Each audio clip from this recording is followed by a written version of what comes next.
안녕하세요, 시청자 여러분. 오랜만입니다. 요 이쁜 켈리 액자가 뭐냐고요? 채널 개편을 통해 매월 15명에서 30명의 구독자분들에게 증정할 캘리그라피 글씨예요. 좀 더 많은 시청자분들과 소통을 하고자 일시적이 아닌 매월 증정 이벤트를 마련했습니다. 업로드되는 영상에 구독을 하시고 공감 댓글을 남겨주시면 최대한 많은 분들께 연희켈리 작가님의 캘리그래피 작품을 1년 내내 택배로 증정해드릴게요. 물론 전부 공짜입니다. 이 그림 속에 담긴 어선, 바다만 바라보는 남편, 그리고 무지개를 사랑한 아내, 그 1%의 감동 속으로 선한 끝으로 이 사연 시작합니다. 10억엔 관심 없었던 선한 사람들, 격한애무에 둘러싸인 무지갯길, 그 선한 끝을 향해 갑니다. 어장이 풍부한 곳에만 산다는 까만 바닷새 가마오지, 그 새를 닮은 사나이가 있었습니다. 바다를 떠나서는 살 수 없었던 남자였죠. 사랑하는 여자, 평범한 삶을 꿈꾸었던 남자, 아빠의 등만 바라보던 딸의 사연이 있습니다. 그 미소진 사무침에 아스란히 피는 사랑의 꽃내음을 기억합니다. 요즘 들어 유난히 해무가 짙게 깔리는 날이 많아 한 치 앞도 보이지 않는군요. 하지만 익숙한 길이기에 서슴없이 발길을 옮겨봅니다. 육지에서 가장 멀리 떨어져 연기에 가린 듯 까마득하게 보인다고 해서 붙여진 이름 외연도. 육지에서 배로 2시간을 가야만 만날 수 있는 곳이죠. 엄마, 사랑나무다. 할아버지가 그랬어. 이 나무 사이를 통과하면 사랑이 이루어진대. 아빠, 얼른 엄마랑 통과해봐. 빨리. 어린 딸은 남편과 제 손을 잡아 끌며 어서 사랑나무를 통과해보라며 재촉을 하네요. 부쩍 말이 느린 딸은 외할아버지와 함께했던 추억이 새록새록 떠오르나 봅니다. 이곳은 아버지가 살아생전에 매일같이 찾던 곳입니다. 엄마에게 기습뽀뽀를 당했던 장소였다고도 하셨죠. 옛 생각을 하니 다시 털털하셨던 엄마의 모습이 아스라에 생각이 나서 살며시 웃음이 나옵니다. 지금 제가 사랑하는 가족과 서 있는 곳은 외연도에 상록수리만의 사랑나무가 있는 곳입니다. 아버지의 산소를 찾을 때면 항상 들러가는 곳이죠. 딸은 이곳을 참 좋아해요. 아마 갓난쟁이부터 아버지가 데리고 다녔으니 익숙한 향기가 있어 편안한가 봐요. 한겨울에도 붉은 동백꽃이 피는 이 숲안에는 섬주민들이 제사를 지내는 사당도 있습니다. 우리 집안은 조상 윗대부터 죄관으로 뽑혔던 집안이었습니다. 제 어린 시절 기억에도 엄마와 동네 주민들이 정성껏 제물을 준비하고 아버지가 진중히 제를 올리던 모습을 본 적이 있는 곳이죠. 아버지는 섬에 토박이셨던 집안의 큰아들로 태어나셨습니다. 하나뿐인 여동생과 부모님의 사랑을 듬뿍 받으셨다고 해요. 비록 작은 섬마을이었지만 이곳은 옛날에 해마다 파시가 형성될 만큼 어장이 발달한 곳이죠. 파시란 수상에서 한시적으로 열리는 바다시장입니다. 말 그대로 바다 그대로의 장터로 자연 파생으로 열리는 활력 넘치는 장터였죠. 어장이 풍부했던 이곳은 큰 어선을 가지고 있던 할아버지에겐 보물창고나 다름없었다고 합니다. 그러니 바다가 내주는 풍요로움에 곳간이 항상 꽉꽉 채워져 있을 만큼 넉넉하게 살았다고요. 제가 6살이었을 무렵 부모님이 하시던 말씀이 생각이 납니다. 바다가 하는 일에는 욕심을 내면 안 된다. 굳이 욕심을 안 부려도 이곳은 넘칠 정도로 보물이 많은 곳이야. 참 복받은 삶이지. 그럼요. 산에 가면 나물이 있고 바다에 가면 보물이 있고 집에는 요 귀여운 우리 천사가 있는데 무엇이 아쉽겠어요. 아버지는 15살이 넘어서부터 할아버지를 따라 어선을 탔고 18살이 되었을 무렵에는 보령 앞바다를 누비고 다니는 선주가 되셨죠. 훤칠한 키에 호남형인 외모, 아버지가 하얀 잇몸이 보이게 시원하게 웃어 보이면 동네 여인네들의 마음을 들었다 놨다 할 정도로 호탕한 미남이셨어요. 하지만 아버지의 마음은 오로지 바다에 빠져 있었습니다. 그랬던 아버지가 어느 해에는 제주도에서 올라온 해녀에게 정신을 빼앗기게 됩니다. 바로 우리 엄마였죠. 외연도의 어장이 풍부하다는 소문으로 예전부터 제주도의 해녀들은 외연도로 돈을 벌어왔어요. 섬 사람들은 외지 해녀들을 받아들였고 물질을 하게 해주는 대신에 마을의 공동기금을 받았다고 해요. 공동기금은 마을을 위해서 비용을 지출하고 남은 기금은 해마다 마을 사람들에게 배당으로 지급을 해주었습니다. 그러니 서로가 좋은 관계 될 수밖에 없었던 거죠. 엄마도 제주해녀였고 해녀무리에 섞여 이 섬까지 물질을 하러 온 것이죠. 엄마의 꽃다운 나이 23살. 꽉 끼는 검은 해녀복을 입혀놔도 동그란 얼굴에 반짝이는 눈, 해사한 미소가 귀여웠던 엄마에게 아버지는 참으로 마음을 빼앗겼습니다. 엄마는 물질을 하며 큰돈을 벌러왔다가 아버지와 결혼해서 이 섬에 정착을 하게 되었죠. 해녀들이 물질하러 나가려면 어선이 필요했는데 섬에서 가장 큰 어선을 가지고 있었던 아버지가 해녀들의 물질을 도왔다고 합니다. 자연스럽게 눈이 맞은 두 분은 사랑나무 아래에서 결혼을 약속하고 행복을 꿈꾸었습니다. 이 녀석이 긴 세월 애비속을 태우더니 해녀색 씨를 데리고 오다니. 예로부터 해녀색 씨는 업어서 드린단 말이 있는데 네가 복덩이를 데리고 왔구나. 할아버지는 해녀인 엄마가 며느리로 들어오자 입이 귀에 걸리셨다고 해요. 해녀 중에서는 엄마가 물질을 제일 잘했습니다. 싹싹하고 이쁘고 뭐 하나 빼놓을 것이 없던 엄마였죠. 제주 해녀는 어디서나 먹고 살 만큼 생활력이 강합니다. 40여 년 전에도 해녀들이 물질을 하면 하루 30만 원을 벌었다고 하니 엄청난 돈을 벌어들인 것이죠. 그 당시엔 전복하고 해삼이 보물이었다고 해요. 게다가 해녀들은 물질을 안 하는 날이면 농사일도 열심히 했죠. 사랑하는 남편들은 아까워서 일을 시키지도 않는다고 합니다. 그러니 해녀 며느리를 두 팔을 벌려 환영할 수밖에요. 엄마가 아버지와 혼인해서 이 섬에 정착을 할 때 엄마와 자매처럼 지내던 고향 동생도 이 섬에 정착하며 살았습니다. 저는 그분을 이모라고 불렀죠. 엄마와 친동생처럼 지내셨기에 피를 나눈 자매는 아니었지만 이모라고 부르며 가족처럼 지냈습니다. 이모도 이 섬의 총각과 결혼해서 우리 집과 가족처럼 지내며 안정된 삶을 살아갔어요. 아니 보여주는 모습은 그리 보였습니다. 형부, 요즘 이곳도 여행객들이 들어오네요. 우리 집에 빈 방이 2개나 남았잖아요. 민박을 해볼까 하는데 형부가 손님 좀 연결시켜줘요. 외부인들에게 신비로운 섬으로 소문이 나기 시작하자 사진작가들부터 외지인들이 찾아오기 시작했습니다. 이모는 빈방을 놀리기보다는 민박을 주고 부수입을 올렸죠. 부모님은 조부모님의 재산이 제법 많아서 넉넉한 생활을 하셨지만 이모의 형편은 그리 넉넉하지가 못했습니다. 그래서 엄마는 이모의 부족한 형편을 걱정하셨고 아버지는 그런 엄마를 위해 이모와 이모부에게 돈이 되는 일들을 몰아주었습니다. 그렇게 이모는 외지에서 들어온 사람이었지만 아버지의 배경을 등에 업고 섬의 주민들에게 인정을 받으며 살았어요. 가만히 보면 세상은 참 공평한 것 같아요. 살림이 넉넉하진 않았지만 이모네는 자연스럽게 자식을 낳고 평범한 삶을 살았습니다. 그런 반면에 부모님은 너무나 아껴주고 사랑하는데 자식이 생기지 않았어요. 시부모님의 근심은 날로 커져만 가셨습니다. 부부 사이가 너무 좋아도 하늘의 시샘에서 자식을 안 내린다고 하더니만 그 말이 참말인 것 같네요. 영감, 이대로 집안의 대가 끊어지 못존대요. 입방정 돌지 말어. 새아기가 아직 어린데 뭐가 걱정이요. 너무 조바심 피지 말고 조신히 기다려보자고. 다 하늘이 알아서 점지해주지 않겠는가. 하지만 몇 년이 더 흘러도 두 분 사이 자식 소식은 생길 기미가 보이지 않았어요. 그 틈에 고모도 섬의 총각과 결혼을 하게 되었습니다. 워낙에 있는 집안의 늦둥이 딸로 태어나 가족들의 사랑을 듬뿍 받으며 자란 고모였어요.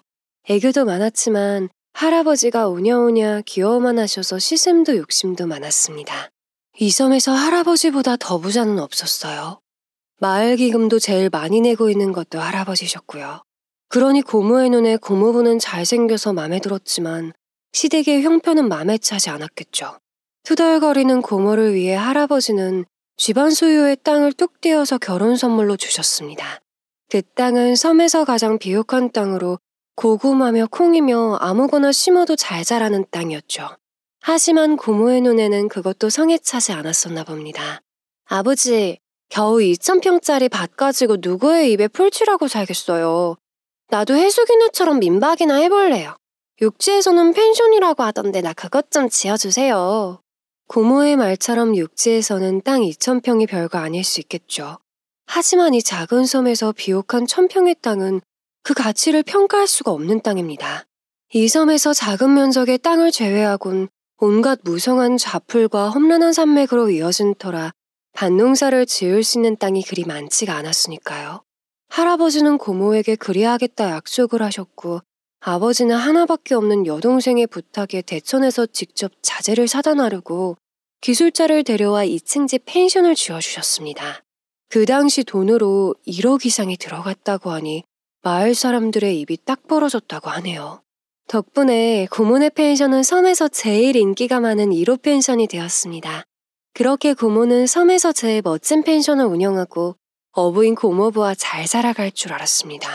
하지만 고모가 아들을 낳고 그 아들이 갓 돌을 넘겼을 때 불행이 찾아왔어요. 태풍이 몰아치기 전 어망을 거두러 나갔던 고모부가 거친 풍랑에 목숨을 잃고 맙니다. 아이고 대팔자가 왜 이리 사납노. 어린 자식 놔두고 먼저 가면 나는 어찌 살라고. 오빠야 나 이제 어찌 살아야 하는데. 마음이 나약했던 고모는 충격이 너무 커 돌이 지난 자식을 돌볼 정신이 없었습니다. 자연스럽게 엄마가 아이를 데려다 업어서 키우게 되었죠.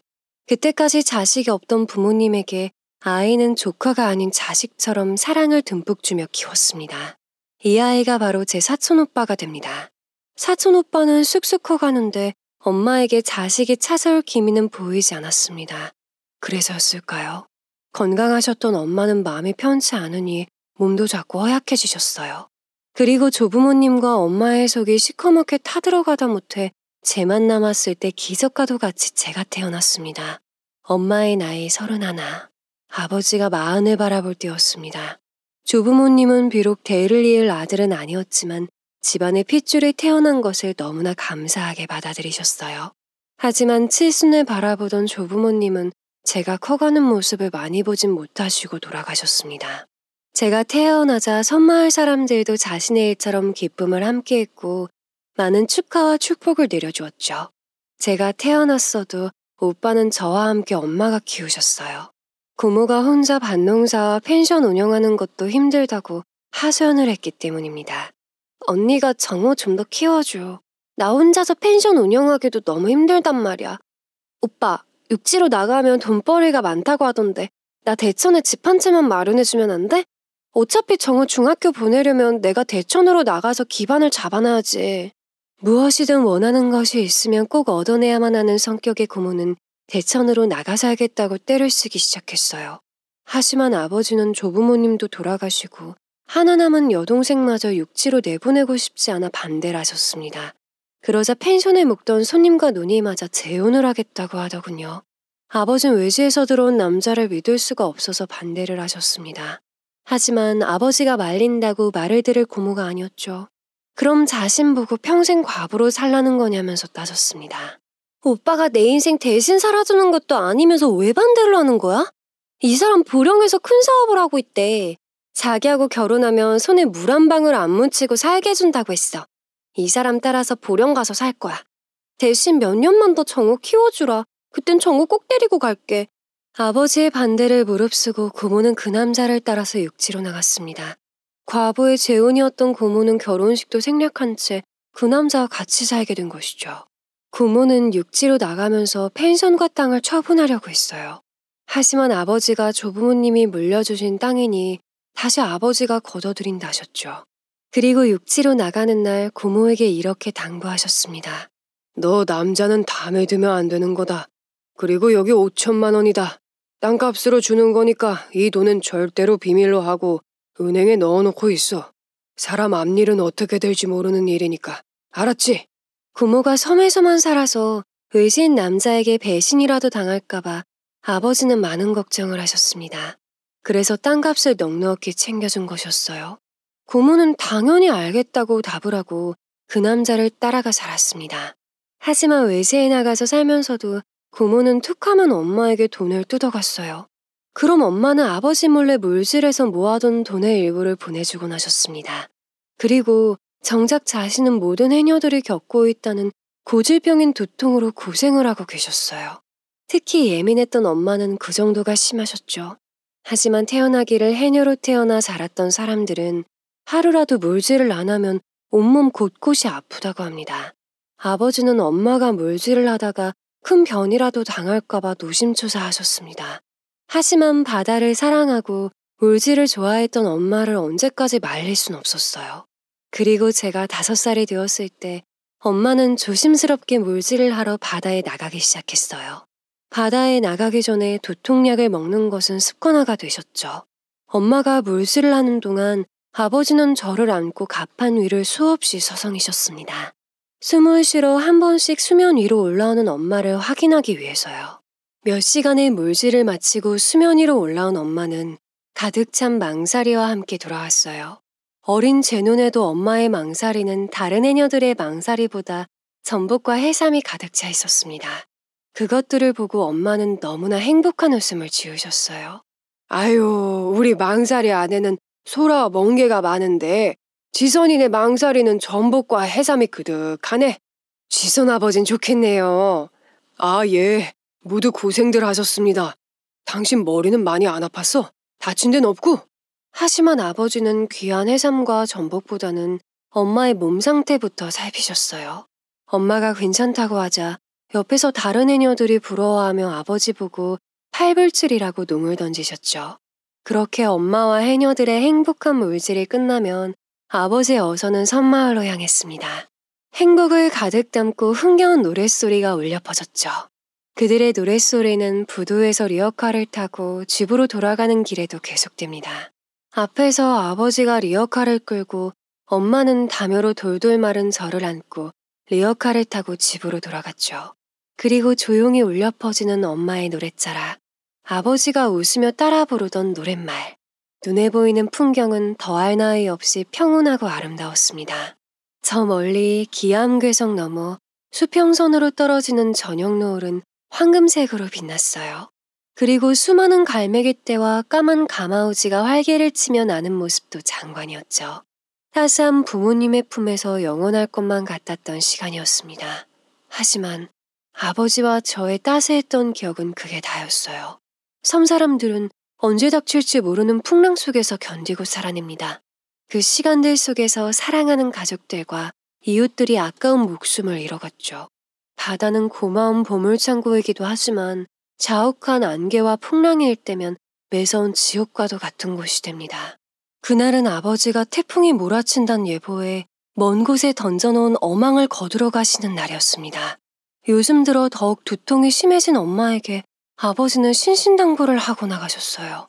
당신 나도 없는데 다른 어선 타고 물질 나가면 안 돼. 제발 오늘은 집에 있어. 알았지? 하지만 사고는 늘 뜻밖의 일어나고 불행은 항상 우리들 곁에서 맴돌고 다니죠. 아버지에게는 알았다고 했던 엄마는 그날따라 컨디션이 괜찮다며 물질을 나갔습니다. 태풍이 몰아치면 며칠은 꼼짝없이 집안에 있어야 했기에 답답했던 엄만 다른 해녀들과 이웃집에 어선을 타고 바다로 나가셨죠. 엄마는 저를 해숙 이모네에 맡겨두고 나가셨는데 그날따라 선주 언니와 싸워서 한바탕 울었던 날입니다. 그 당시 해숙 이모는 이모부와 이혼을 하고 혼자 살고 있었습니다. 그래서 그런지 선주 언니는 유독 성격이 사나워졌죠. 두 분이 이혼을 하게 된 이유는 이모부와 민박 손님과 바람이 나서 그 여자를 따라 육지로 나갔다고 알려졌습니다. 하지만 몇 년 못 가 이모의 실체가 드러나게 됩니다. 아무튼 사람을 의심할 줄 모르는 마을 사람들은 이모를 믿었고 부모님은 이모를 가족처럼 챙기셨습니다. 고모가 하시던 펜션도 이모에게 맡겼습니다. 낡은 민박보다는 크고 깨끗했던 펜션이 돈벌이가 훨씬 좋았으니까요. 선조 언니와 실갱이를 하며 울다가 삐져서 집에 간다고 나왔는데 이모가 언니와 또 싸웠냐며 집에 데려다 준다고 하셨죠. 바다는 벌써부터 파도가 거칠었습니다. 이모의 손을 잡고 집으로 향하는데 아버지의 어선과 이웃집의 어선이 나란히 들어오고 있었어요. 그리고 불길한 곡소리가 들려오면서 이모는 저의 손을 잡고 부두로 달리기 시작했습니다. 제 눈에 엄마의 마지막 모습이 슬로우 모션처럼 지나갔어요. 지선 엄마, 눈 좀 떠봐. 해줘야. 안 돼. 부두에 누워있는 엄마를 응급처치하던 보건소 선생님. 울부짖으며 제발 일어나 보라는 아버지의 목소리. 이모와 해녀들. 저는 엄마를 끌어안고 울고 있는지도 모르고 쓰러졌습니다. 그리고 다시 눈을 떴을 때는 제 방에 누워있더군요. 바깥에서 들리는 시끄러운 주민들의 발소리와 장례식 어쩌고 하는 말소리들, 꿈속만 같던 그때 저는 조용히 일어나 안방으로 들어갔습니다. 이미 깨끗이 목욕을 한 듯한 엄마가 있었고 엄마의 작은 몸을 아버지는 부둥켜 안고 느꼈습니다. 이웃분들이 이제는 보내주어야 한다고 하는데도 아버진 고개를 저으며 엄마를 놓으려 하지 않으셨죠. 아이고, 우리 언니 불쌍해서 어쩌노. 우리 지선이 불쌍해서 어쩐다냐. 아유. 지선 아버지, 그만하고 지선 엄마 곱게 보내줘야지. 아이고, 마음 아파라. 에휴, 불쌍한 사람, 아유. 엄마의 장례식은 태풍이 휘몰아치는 와중에 조용히 진행되었어요. 외지로 엄마의 죽음을 알릴 수도 없었고 소식을 들었단들 섬 안으로 그 누구도 들어올 수가 없었습니다. 엄마는 태풍이 지나고 잠잠해진 어느 따스한 날에 흙 속에 묻히셨어요. 그날 이후로 아버지의 얼굴에서 웃음을 찾을 수 없었습니다. 저를 보고도 웃지 않은 아버지를 보면서 저 또한 엄마 잃은 슬픔을 그 누구에게도 말해본 적이 없었죠. 하루하루를 저 때문에 억지로 살아가는 아버지의 모습에서 저는 절망을 보아야 했습니다. 그리고 그때부터 해숙 이모가 아버지를 챙기기 시작했어요. 그때는 엄마의 빈자리를 이모가 채워준다고 생각해서 고마운 마음이 들었습니다. 하지만 그것이 모두 이모의 사심이었음을 나중에 알게 되었죠. 그로 인해 오해가 생기고 아버지와의 관계는 점점 더 멀어지기만 했던 그날들을 너무나 후회합니다. 엄마가 없어도 시간은 빠르게 흘러갔고 섬은 다시 아무 일 없듯이 풍요로움이 찾아왔죠. 아버진 기계처럼 새벽에 일어나 어망을 거들어 배를 타셨어요. 그리고 매일 하던 대로 해녀들을 바다에 태우고 다니셨습니다. 저는 이모와 이웃 아주머니들의 손길을 받으며 자랐습니다. 아버지가 저를 다시 환한 미소로 봐주기만을 기다렸지만 아버진 매일 엄마의 산소를 찾아가 소주를 먹고 잠들길 반복하셨어요. 초등학교를 섬에서 다닌 후에는 중학교부터는 육지에서 교육을 받아야 합니다. 제가 12살이 되었을 때 아버지도 저의 교육을 위해 보령에 살고 있는 고모를 찾아갔죠. 그런데 잘 살고 있다던 고모는 식당에서 일을 하면서 어렵게 살아가고 있었습니다. 오래전 재혼을 한다고 육지로 나왔는데 사업을 한다고 했던 그 남잔 아무것도 없던 백수였다고 합니다. 아버지의 당부에도 고모는 땅값으로 받은 5천만 원으로 재혼남과 음식점을 차렸지만 모두 말아먹었다고 해요. 재혼남이 백수에 매일 술만 퍼마시고 주정을 하는 바람에 살 수가 없었던 고모는 재혼남과 헤어지고 식당 일을 하면서 어렵게 살아가고 있었다고요. 한심한 것. 어쩌자고 이렇게 살고 있는 거냐. 다시 섬으로 돌아왔어야지. 싫어. 그 지긋지긋한 섬으론 다시는 안 들어갈 거야. 오빠, 그러지 말고 지선이 내가 여기서 학교 다 보내고 키워줄 테니까 큰 집 하나만 사줘. 그럼 식당일 같은 거 안 해도 되고 월세 받아서 살 수 있을 것 같아. 어? 아버지는 저를 맡길 사람이 고모밖에 없었습니다. 그래도 피줄이니 고모가 고생하고 있는 것이 마음이 아프셨겠죠. 그리고 고모가 살만하면 저를 잘 키워줄 거라고 생각하셨나 봐요. 아버지는 그동안 모아두셨던 돈으로 보령의 3층짜리 다세대 주택을 2억을 주고 사셨습니다. 하지만 5천만 원도 날려버린 고모를 믿을 수 없었던 아버진 집 명의를 아버지의 명의로 해놓으셨어요. 그것을 알게 된 고모가 방방 뛰면서 화를 내었죠. 오빠 정말 1억이야? 오빠는 부모님한테 물려받은 것도 많고 모아둔 재산도 많으면서 하나뿐인 동생한테 집 한 채 사주는 것이 아까워? 정말 섭섭하네. 이거 사. 땅값으로 준 5천만 원도 홀라당 날려먹은 너다. 그리고 부모님 재산 중에 제일 좋은 땅은 너에게 주었었잖아. 그 땅값으로 내가 5천만 원을 준 것이고, 그리고 재산은 대부분 네 언니가 해녀 일하면서 벌어놓은 돈이야. 그건 지선이 몫이니 넌 볼 생각은 하지도 마. 아버지의 따끔한 말에 고모는 입을 삐죽거렸습니다. 어차피 이미 죽어서 없는 사람인데 그 많은 재산을 어디에다가 쓰는지 어떻게 알겠냐며 투덜거렸죠. 하지만 아버지의 매서운 눈빛에 더 이상 아무런 말도 하지 못하셨어요. 아버지가 엄마 이야기만 나오면 예민해진다는 것을 알고 있었기 때문이죠. 대신 주택에서 나오는 세입자들의 세는 고모가 받아서 생활비를 하라고 하셨습니다. 일종의 저를 보살펴주는 대가였던 거죠. 그때부터 고모는 월세 덕분에 고생을 안 하게 되자 단골 미장원에 들락거리며 개모임에 푹 빠져 지냈습니다. 전 학교 때문에 육지에 나와 살았지만 그렇게 좋지만은 않았어요. 누가 부모님 딸 아니랄까봐 섬 생활이 좋았거든요. 육지의 생활은 너무나 답답하게 느껴졌습니다. 그래도 아버지를 위해 열심히 공부를 했죠. 제가 1등을 하면 아버지가 한 번 웃어줄까 기대를 했거든요. 가끔씩 아버지가 어선을 타고 와서 찾아오는 일도 있었지만 한 달에 한 번은 저도 섬으로 들어가 지냈습니다. 그리고 방학이 되면 섬에서 지내다 다시 돌아가기를 반복했죠. 그런데 섬마을에 이상한 소문이 돌기 시작하더군요. 해숙 이모가 아버지의 집을 드나들면서 살림을 봐주니 오해가 생긴 것이죠. 예민한 사춘기를 보내고 있던 저도 아버지와 이모의 사이를 오해하면서 아버지를 미워했어요. 그런데 그 해 이혼하고 육지로 나갔던 이모부가 돌아오게 되면서 해숙 이모의 실체가 드러나게 되었습니다. 형님, 저 정말 억울합니다. 저도 속았지만 형님도 동네 사람들도 모두 그 여자의 가면에 속고 있는 겁니다.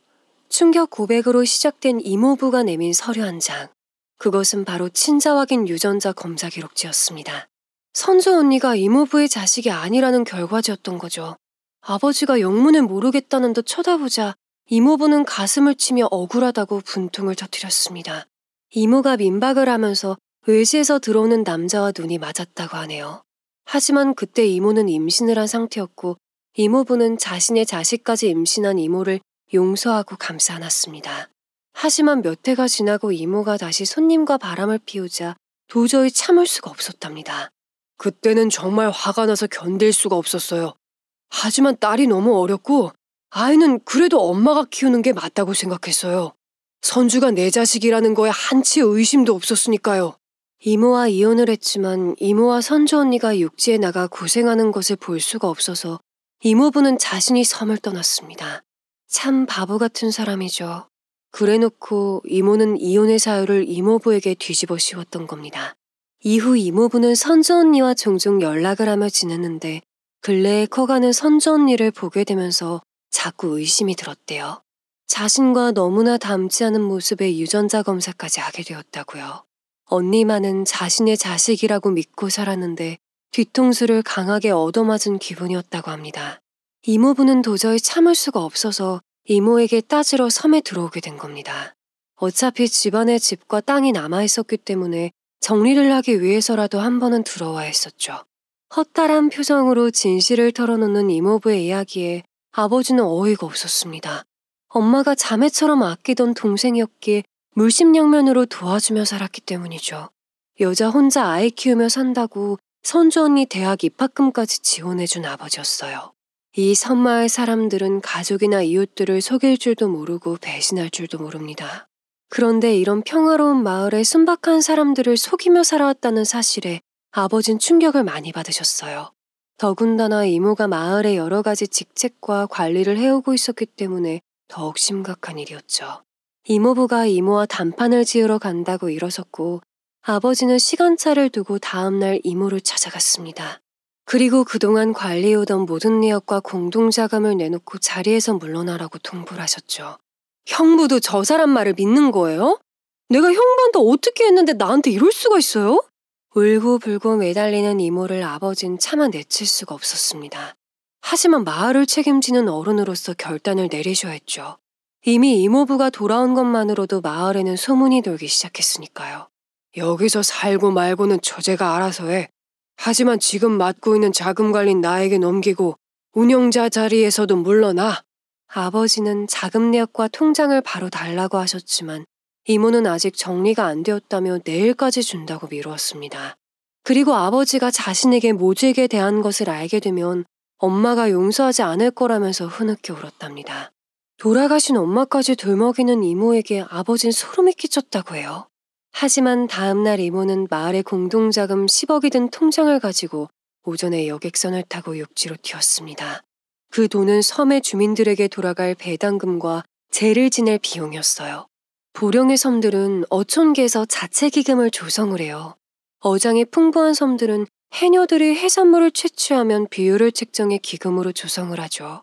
그리고 조성된 기금을 매 주민들에게 기본소득으로 배당을 줍니다. 한 가구당 받아가는 배당금이 700만 원에 이르니 노인 가구가 많은 섬마을 사람들은 안정된 생활을 할 수가 있는 겁니다. 그런데 그 돈을 갖고 튀었으니 아버진 뒤통수를 강하게 맞은 충격을 받았습니다. 이런 정신 나간 것이. 형님, 어서 파출소에 연락해서 해안경찰 대천경찰서까지 빨리 연락을 취해야 해요. 아직 육지에 도착하지 않았을 겁니다. 어서요. 그 돈이 어떤 돈인데요? 이모부는 부랴부랴 아버지를 끌고 파출소로 향했고 바로 조치가 취해졌습니다. 다행히 여객선이 육지로 닿기까지 2시간이 지나야 육지에 닿을 수 있게 이모를 잡을 수가 있었습니다. 그리고 10억의 공동자금도 무사히 찾을 수가 있었죠. 하지만 처음으로 발생한 거금 도난 사건과 이모의 실체는 아버지와 마을 사람들을 한동안 충격에 빠뜨리는 사건이 되었습니다. 이모는 곧바로 구속이 되었고 초범이었지만 워낙에 금액이 큰 사건이었기 때문에 실형을 피할 순 없었습니다. 정말 너무들 하네. 내가 그동안 마을 사람들을 위해서 어떻게 했는데 나한테 이럴 수가 있어? 내가 뭘 그렇게 잘못했는데. 형부 나한테 이러면 안 되지. 지선 엄마가 너를 얼마나 아꼈는데 너야말로 이러면 안 되지. 그동안 너를 믿었던 내가 억울해서 참을 수가 없어. 죄값 받는 동안 제발 정신 좀 차려. 이모가 운영하고 있던 펜션은 이웃 아주머니에게 관리가 넘어갔고 마을을 충격에 빠뜨린 이모의 실체와 도난 사건은 이렇게 마무리가 되었습니다. 그 후 아버진 모든 책임을 지고 모든 자리에서 물러나게 되었죠. 정말 면목이 없다며 물러나게 된 아버진 그 후로 더욱 술에 의존하면서 말이 없어지셨습니다. 그리고 제가 이모와 아버지의 사이를 오해했던 일도 자연스럽게 해소가 되었죠. 하지만 이미 서먹해지고 대화가 없어진 부녀 사이는 다시 다정해지지 않았습니다. 그리고 제가 대학원서를 쓸 시기에 고모가 가입한 계모임에 계주가 돈을 갖고 튀는 사건이 터졌습니다. 고모는 계주에게 주택의 세입자들에게 받은 보증금 8천만 원을 맡긴 상태였어요. 그 돈은 아버지에게 넘어갈 보증금이었습니다. 얼굴이 사색이 되어서 펑펑 우는 고모를 아버지는 얼굴이 울그락불그락해서는 바라보셨죠. 네가 정말 제정신인 거냐? 네 언니가 차디찬 바다에서 물질하면서 벌은 돈으로 이 집 산 거다. 그런데 그 돈을 날리다니 너는 정말 어쩌면 좋으냐? 나도 그 족제비 같은 것이 튈지 정말 몰랐어. 거기 미용실 단골들이 다 맡기는데 당연히 믿었지. 걱정하지 마. 경찰에 신고해놨으니까 곧 잡힐 거야. 하지만 고모의 말처럼 계주는 잡혔지만 그 돈은 이미 써버린 후였습니다. 그런데 더 기가 막혔던 건 사촌 오빠가 아버지에게 그 집을 달라고 했다는 겁니다. 외삼촌, 솔직히 외숙모가 저를 친아들로 생각하고 키우셨잖아요. 그럼 아들한테 집 한 채는 주실 수 있는 거 아니에요? 그러지 마시고 이 집 제 명의로 물려주세요. 외숙모도 아마 그걸 원하실 겁니다.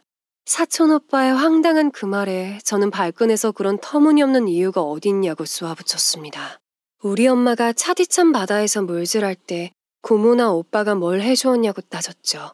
오히려 두 사람 어려웠을 때 엄마가 자식처럼 키워주고 아낌없이 준 거를 고마워해야 하는 것 아니냐고요. 하지만 그들은 받기만 하고 살아왔기에 당연히 받을 것을 받았다고 생각하는 부류였어요. 너무나 황당하고 말이 안 통하는 그들에게 아버진 자신은 해줄 만큼 해주었으니 이제는 알아서 살아가라고 하셨죠. 결국 아버지는 고모에게 집에서 나가줄 것을 통보하고 집을 팔았습니다. 그리고 고모가 날린 8천만 원 보증금은 아버지가 해결하셨어요. 이후에 고모와 사촌 오빠는 다시 단칸방 월세살이를 시작했죠. 그때 그들이 아버지에게 했던 악담들을 생각하면 아버지는 100세까지 장수하셔야 했습니다. 그리고 저는 인근 지역에서 대학을 다니기 위해 원룸을 얻어 생활했어요. 제가 대학 생활을 하면서 아버지와는 더욱 사이가 소원해졌습니다. 뭐가 그리 바빴던 것일까요? 아버지는 제가 섬에 다시 돌아오기를 바라지 않으셨습니다. 도시에서 제가 하고 싶은 일들을 하다가 사랑하는 좋은 남자를 만나 행복한 결혼 생활을 하는 것이 소원이라고 하셨죠. 지선아, 너는 도시에서 멋진 여성으로 살아. 우리처럼 섬에 갇혀서 살지 말고 넓은 세상에서 하고 싶은 거 하다가 정말 좋은 사람을 만나면 결혼도 하고 그렇게 살아. 아버지의 바람 때문이었을까요? 비록 화려한 도시에서 성공하진 못했지만 안정적인 공무원의 삶과 다정한 남편을 만났습니다. 저는 대학을 졸업하고 무엇을 할까 하다가 우정직 공무원 시험에 도전했어요. 아버지가 있는 섬에는 돌아가고 싶지 않았지만 그렇다고 멀리 떠나고 싶지도 않았어요. 무엇인가 제 마음속에서 붙잡고 있는 느낌이랄까요? 그것의 정체가 무엇인지 알 순 없었지만 아버지가 있는 근처에서 할 수 있는 직업을 찾았던 거죠. 저는 부모님의 활달한 성격을 닮아 사람을 좋아했어요. 제가 시험에 합격을 하고 보령의 한 우체국에 취직이 되었을 때 아버진 많이 기뻐하시면서도 아쉬워하셨습니다. 더 큰 물에 나가 놀라니까 왜 또 여기에 머물러? 네가 엄마를 닮았으면 더 큰 꿈을 키웠을 텐데 말이다. 그 말씀을 하시며 먼 곳을 쳐다보시던 아버지의 눈에는 고스란히 남아있는 엄마의 기억을 떠올리는 것 같았어요. 그리고 잘했다고 해주신 칭찬 한마디에 저는 왜 눈물이 핑 돌았을까요? 너무나 듣고 싶었던 그 말을 20대 중반이 되어서야 듣게 되다니 너무나 가슴이 먹먹해 오더군요. 하지만 아버지만 보면 자꾸 억울하다는 생각이 들어서 다정하게 가서 안아드릴 수가 없었습니다. 내가 어렸을 때 다정하게 많이 안아주지 그랬어. 매일 엄마만 그리워하지 말고 나 좀 봐주지 그랬어. 하면서 아버지에게 안겨서 따지고 싶었지만 다가가지 못했습니다. 그저 마음 한켠에 겹겹이 쌓아두고 있을 뿐이었어요. 그렇게 제 인생은 아버지와의 다정한 추억을 쌓기도 전에 결혼을 하고 딸아이를 낳았습니다. 남편은 우체국의 계리직 공무원이었는데 매일 부지런히 우체부로 뛰어다니는 저를 신기하게 바라보던 사람이었죠. 지금이야 여자 우체부가 많기도 하지만 10여 년 전만 해도 지방도시에서 여자 우체부는 많지가 않았으니까요. 제가 남편과 연애를 하는 동안에 섬에서는 또 한 번 소동이 일어났죠. 육지에서 월세살이를 하며 살아가던 고모가 다시 섬으로 들어가 펜션을 되찾겠다고 억지를 부린 겁니다. 그리고 다짜고짜 이웃 아주머니가 운영하고 있는 펜션에 가서 원래 주인이 돌아왔으니 나가달라고 했답니다. 고모가 막무가내로 펜션에서 나가달라고 하니 순하디 순한 아주머니도 화가 나서 못 나간다고 버티셨다고요. 여기 원래 내 거였으니까 그만 나가줘야겠어. 내가 나가 있는 동안 이걸로 돈 많이 벌어먹고 살았을 거 아니야. 이젠 내게 돌려줘야겠어. 와, 원래도 뻔뻔했는데 이젠 보이는 게 없나 보구나. 누구 맘대로 나가라 말아야? 여기 이제 정우 엄마 거 아니잖아. 고모는 원래 주인이 자신이었으니 아버지는 권한이 없다고 우겼습니다. 이웃 주민들이 달려와서 뜯어말렸지만 두 사람은 서로 얼굴까지 핥히고 막말을 하며 싸웠습니다. 소식을 들은 아버지가 달려와서 말리셨는데도 소용이 없었다죠. 오히려 이웃 아주머니는 명의가 이미 아버지에게 넘어가는데 고모가 이제 와서 이러는 것은 너무하다고 따졌습니다. 그리고 고모는 펜션은 원래 자기 거였으니 돌려달라며 애원을 했답니다. 피 한 방울 안 섞인 이웃과 혈육인 자식 중에서 누구를 택할 거냐며 몰아세웠다고 하네요. 작은 섬마을에 아직까지 이런 싸움은 일어난 적이 없었어요. 섬에서 이장과 집안 대대로 재관까지 해오던 집안 싸움이었으니 더욱 창피한 일이었습니다. 어쨌든 이웃 아주머니와 고모의 난감한 싸움에 아버지는 골머리를 앓으셨을 겁니다. 하지만 고모 편을 들어줄 수는 없었습니다.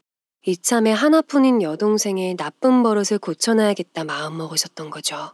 너는 육지에 나가서 그렇게 당하고도 정신을 못 차리고 사는 거냐? 왜 그렇게 철이 없는 것이야? 네가 정신을 차리고 살아야 정우도 정신을 차릴 것이 아니냐? 괜히 엄한 사람 붙잡고 억지 부리지 말고 네 스스로 살아나가 봐. 오빠는 도대체 누구 편이야? 핏줄인 내가 개고생을 하며 살고 있는데 당연히 나를 도와줘야지. 철없이 하소연하는 고모를 아버진 받아주지 않았습니다. 어떻게든 이참에 단단히 버릇을 고쳐놓겠다 마음먹었으니까요. 울고불며 매달려도 먹혀들지가 않자 펜션에 찾아가 또 한 번 소동을 벌였다고 하네요. 실컷 화풀이를 하고 난 후에야 다시 배를 타고 육지로 돌아갔다고 합니다. 몇 년 사이에 이모의 사건과 고모가 끝없이 벌리는 사건들까지 아버지는 몇 년은 더 부쩍 늙으신 것 같았습니다. 그리고 제가 남편을 소개시켜드렸을 때 아버지의 눈에서는 안도하는 듯한 기색이 보였습니다. 그때는 그저 외지 생활을 하는 딸이 안정적인 결혼 생활을 하게 되어 안심을 하셨구나 하고 생각을 했었는데요. 그게 아니었음을 몇 년이 흘러서야 알게 되었죠. 사람은 누구나 부모님 살아생전에 잘하라는 말을 쉽게 합니다. 돌아가신 다음에 후회하지 말라고요. 하지만 실상은 말처럼 실천을 못하고 사는 자식들이 많죠. 오히려 부모님 재산만 탐하거나 불효를 안 하는 것만 해도 효도라고 말을 합니다. 저 또한 결혼해서 한동안은 그렇게 살았습니다. 제가 딸아이를 출산하던 날 아버지는 이모부와 어선을 타고 병원으로 찾아오셨습니다. 비록 늦게 도착하셔서 고통스러울 때 제 손을 잡아주진 못하셨지만 첫 손녀딸을 보고는 눈물을 보이셨어요. 세상에, 저 조망만한 얼굴이 네 엄마를 쏙 빼닮았어. 아휴. 제 눈에는 너무 작고 빨갛게만 보이는 아이의 얼굴이었어요. 그런데 엄마의 얼굴을 닮았다고 하니 참 이상했습니다. 그날부터였을 겁니다. 아버지가 다시 사랑에 빠지게 된 날이요. 엄마를 보내고 다시 유일하게 웃어준 여인, 바로 제 딸아입니다. 아버진 손녀딸을 너무나 사랑하셨어요. 이모부 말에 의하면 술을 드시다가도 종종 보내드리는 핸드폰 사진을 보시며 환한 미소를 띄우신다고 합니다. 형님, 손녀딸이 그렇게 예뻐요? 형수님 돌아가시고 웃지도 않던 양반이 참 신기하네. 그럼 술 좀 작정 먹어요. 손녀딸 시집 보낼 때까지 사실남은 건강해야 되니까. 하지만 아버진 이모의 사건으로 마을 일에서 모두 손을 떼신 이후로는 술을 더 드셨다고 해요. 허전한 마음을 그저 술로 달래며 사셨던 거죠. 워낙에 마을 분들이 가족 같아서 오며 가며 챙겨주시는 분들이 많았지만 함께 사는 사람이 없으니 소용이 없었습니다.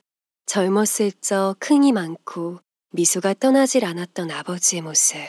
그런 과거를 알고 있는 이웃 주민들은 이런 아버지를 보시면 남몰래 눈물을 훔치곤 하셨죠. 아버지가 손녀딸을 워낙에 보고 싶어 하시니 자연스럽게 저도 남편과 아이를 데리고 섬에 자주 들어가게 되었습니다. 그때 아버지의 연세가 70이셨어요. 저를 늦게 낳으신 탓에 제가 자식을 낳아 철이 들어가게 될 즈음에는 아버진 너무 나이가 들어 있더군요. 저는 아버지를 더 자주 볼 수 있는 방법을 찾았습니다. 고심 끝에 남편에게 섬에 집 배원직에 지원 신청을 하겠다고 했죠. 자기야, 요즘 아버지가 많이 걱정이 돼. 섬에 집 배원 일을 하면 겨랑일 때는 못 들어가지만 그래도 지금보단 많이 들어갈 수가 있잖아. 그럼 아버지 얼굴도 자주 볼 수 있을 거고 나 거기에 지원해볼까 해. 그렇게 해. 나도 요즘 아버님 얼굴이 많이 헬스케지신 것 같아서 걱정이 되더라고. 남편과 제 바램대로 저는 섬에 집 배원직을 할 수가 있었습니다. 물론 일주일에 몇 번밖에 들어갈 수가 없었지만 지금보다야 많이 뵐 수가 있으니 걱정은 덜은 셈이죠. 제가 섬에 집 배원 일을 하게 되자 마을 주민들이 더 좋아해 주시더군요. 아버지도 말씀은 없으셨지만 표정은 좋아하시는 것 같았습니다. 한동안 철없는 고모도 더 이상 찾아오지 않는 평화로운 날들이 이어졌죠. 하지만 아버진 점점 야위어 가셨습니다. 이모부는 아버지가 걱정이 된다고 하셨어요. 혹시 큰 병이 걸리신 건 아닌지 걱정이 되었죠. 제가 병원에 모시고 가려 해도 아버진 섬에서 꿈쩍도 안 하셨습니다. 마치 그곳을 떠나면 안 되는 것처럼요. 할 수 없이 주말이면 저희가 딸아이를 데리고 아버지를 자주 찾았습니다. 딸아이는 커갈수록 섬을 좋아했고 특히 할아버지의 하얀 머리와 수염을 좋아했어요. 마치 산타클로스 같다고 했죠. 엄마, 난 섬도 좋고 할아버지는 더 좋아. 할아버지는 정말 모르는 게 없어. 아버지는 제가 못해주었던 추억을 손녀딸과 만들어 가셨습니다. 몽글몽글한 조약돌이 깔린 해변에서 황금빛 석양을 보았고 딸아이와 쪼그리고 앉아 달랑기를 잡아주셨죠. 그리고 특히 자주 갔던 곳은 엄마와의 추억이 많았던 사랑나무가 있는 상록수 숲이었어요. 그곳은 한겨울에도 눈이 수북히 쌓인 나무에 빨갛게 피어있는 동백꽃이 아름다운 곳입니다. 수백 년 된 동백나무와 후박나무 등 상록수와 낙엽수가 어우러져 하늘이 안 보일 정도로 빽빽하죠. 특히 각기 다른 뿌리에서 자란 두 그루의 동백나무 가지가 공중에서 맞닿아 틈새가 없이 하나의 가지로 이어진 신기한 형태의 사랑나무는 이 마을의 자랑거리입니다. 사랑하는 남녀가 이 나무 사이를 통과하면 두 사람의 사랑이 이루어진다는 전설이 있는 곳이죠. 그 사랑나무 아래에 서 있는 아버지와 딸의 모습에 괜시리 코끝이 시려오는 것은 왜일까요? 아버지와 마주하고 술잔 한 번 기울인 적이 있었던가 떠올려 봅니다. 아버지의 굽은 등을 따스한 제 손길로 안아드렸던 적이 없었기에 가슴이 시립니다. 그날은 날이 무척 흐렸습니다. 급히 일기예보를 보니 서해안에 안개가 자욱해 이미 안개주의보가 발령되었더군요. 그런데 그날따라 어린 딸은 할아버지가 보고 싶다고 칭얼댔어요. 엄마, 할아버지한테 가자. 할아버지 보고 싶어. 나 할아버지한테 갈래. 할아버지가 보고 싶다는 딸의 울음소리에 제 마음이 더욱 심란해졌어요. 이런 날은 배가 결항이 되어 섬에 들어갈 수가 없습니다. 바다에 자욱하게 깔린 해무와 칭얼거리는 딸 때문에 저희 등줄기가 차디차게 굳어졌어요. 그때 울린 전화 벨소리, 섬에서 걸려온 전화, 이모부였습니다. 지선아, 네 아버지가 안 보인다. 설마 하고 부두에 가보니까 배는 있는데 사람이 안 보여. 느낌이 안 좋은데 어쩌면 좋냐. 아버지가 집에 안 계세요? 이런 날씨에 어디 가셨대요? 이모부, 숲에 사랑나무 있는데 가보세요. 얼른요. 분명 거기 계실 거예요. 저는 더 이상 집에서만 기다릴 수가 없었어요. 남편에게 급히 사선이라도 타고 섬에 들어간다고 하죠. 화를 내더군요. 이 날씨에 작은 사선을 타고 암초라도 만나면 어찌 되는지 아느냐고요. 특히 외연도는 해무가 너무 짙어 한 치 앞도 보이지 않는 보물섬 같은 곳입니다. 그럼 어떡해. 다현이도 아버지만 찾으며 울고 이모부도 집에 아버지가 없다고 했어. 느낌이 안 좋단 말이야. 남편의 걱정에도 저는 딸아이를 근처의 시어머니에게 맡기고 부두로 차를 몰았습니다. 그리고 목매어서 말을 못하는 이모부의 전화를 받았어요. 지선아, 네 아버지가... 순간 차를 갓길에 멈추고 멍하니 앉아만 있었어요. 눈물도 나오지 않았습니다. 현실 같지가 않은 이 상황이 무슨 일인가 싶었죠. 잠시 후 멍한 상태에서 남편에게 소식을 알렸어요. 잠시 이어지는 침묵이 지나고 다급히 어디 있냐는 질문에 그제서야 울음이 터져 나왔습니다. 차가운 부두에 주저앉아 해무가 거치길 무작정 기다렸습니다. 연락을 받고 달려온 남편은 담요로 감싸주며 제발 집에서 기다리다 해무가 거치면 다시 와보자고 설득을 했죠. 하지만 움직일 수가 없었습니다. 그 순간만큼은 마음대로 아버지에게 갈 수 없는 섬의 현실이 원망스러웠어요. 꼬박 하루가 지나고서야 해무가 거치고 여객선이 움직였습니다. 아버지가 있는 곳으로 향하는 2시간이 마치 영원과도 같더군요. 집에 가까워질수록 마을 주민들의 안타까운 울음소리가 들려왔어요. 아버지는 이미 방 안에서 평안한 표정으로 잠들어 계셨습니다. 마치 아무 일도 없다는 듯이요. 네 말대로 사랑나무 아래에 쓰러져 계시더라. 새벽 내내 거기 계셨나 봐. 내가 갔을 땐 이미... 아버지, 나왔어요. 아빠 따랐어. 눈 좀 떠봐요. 나 좀 보란 말이야. 왜 아빠는 마지막까지... 무로 누워 등을 돌린 채 그렇게 한많은 삶을 마무리 지으셨습니다. 아버지의 숨결이 내뿜는 벽 한 켠 밑에는 젊었을 적 어머니와 찍은 빛바랜 액자 사진이 있었죠. 환하게 엄마를 안고 있어 누구보다 그 미소가 밝았던 아빠의 모습. 딸인 저에게도 보여주시지. 저도 너무 사랑한다고 말하고 싶었는데요. 아버지에게 하고 싶은 말이 너무나 많은데 결코 눈을 뜨지 않은 아버지. 집안의 장손이나 마을의 이장보다는 사랑하는 여자의 남편으로 한평생 살아가기를 소원했던 남자. 아버진 엄마가 그리워 더 기다릴 자신이 없으셨나 봅니다. 뒤에 남은 딸 자식의 멍든 가슴을 생각지도 않은 채요. 다음날 아버진 엄마의 따스한 품에 안기셨습니다. 해무가 거치고 우지개가 아슬하니 그 눈물을 떨구던 그날, 그렇게 아버진 엄마의 미소를 쫓아 평온하게 가셨어요. 아버지를 보내는 마을 주민들의 구슬픈 노랫소리를 타고 어머니를 향해 훨훨 날아가는 아버지를 보았네요. 저 멀리 반짝이는 수평선을 따라 까만 가마우지가 넓은 날개로 활기차게 날아오릅니다. 마치 엄마가 계신 황금빛 너울 너머 있는 어딘가로 향하겠죠. 아버지를 보내고 펜션은 마을의 공동 펜션으로 운영되고 있어요. 그것이 아버지가 섬에 마지막으로 베풀었던 애정이셨죠. 그리고 저와 남편은 섬에 들어와 살기 시작했습니다. 그리고 물질도 배우기 시작했어요. 엄마를 닮아 그런지 배우는 속도가 무척 빠르다고 하네요. 딸아이는 마을 곳곳을 아장걸음으로 기웃거리며 다닙니다. 어릴 적 제가 그랬듯 어느 집이건 그것이 제 집인 양 드나들고 있죠. 이곳에서 저도 제 딸과 아버지처럼 살아가겠죠. 석양이 빛나는 백사장에 남편과 뒤늦은 물놀이를 나온 딸아인 작은 물고기 떼를 보고 첨벙첨벙 요리조리 물고기를 잡겠다고 야단인 모양입니다. 멀리서 보면 영락없이 춤을 추고 있는 모습 같아서 행복한 웃음만 나오네요. 이제는 알 것만 같아요. 어렸을 적 멀리서 바라본 아빠의 모습은 무뚝뚝해 보였어요. 하지만 지금은 알 수 있습니다. 아빠는 저를 보며 수억 번의 미소를 보내고 있었다는 걸요. 제 춤에서, 딸아이의 미소에서 엄마를 보고 있었을 테니까요. 이제야 그 아련한 인생을 반추해봅니다. 그리고 빛바랜 액자의 한 켠. 먼 훗날 제가 그 자리에 포근히 안길 수 있도록 오늘도 선한 끝을 향해 열심히 살아가고자 합니다. 해무에 둘러싸인 한 가족의 이야기 어떠셨나요? 1번 세로형 액자, 2번 가로형 액자. 구독을 하시고 공감 댓글을 남겨주시면 원하시는 액자를 확인 후 두 분께 영상 속에 나오는 캘리그림 액자를 택배로 보내드리겠습니다. 1%의 울림과 감동으로 다시 찾아뵐게요.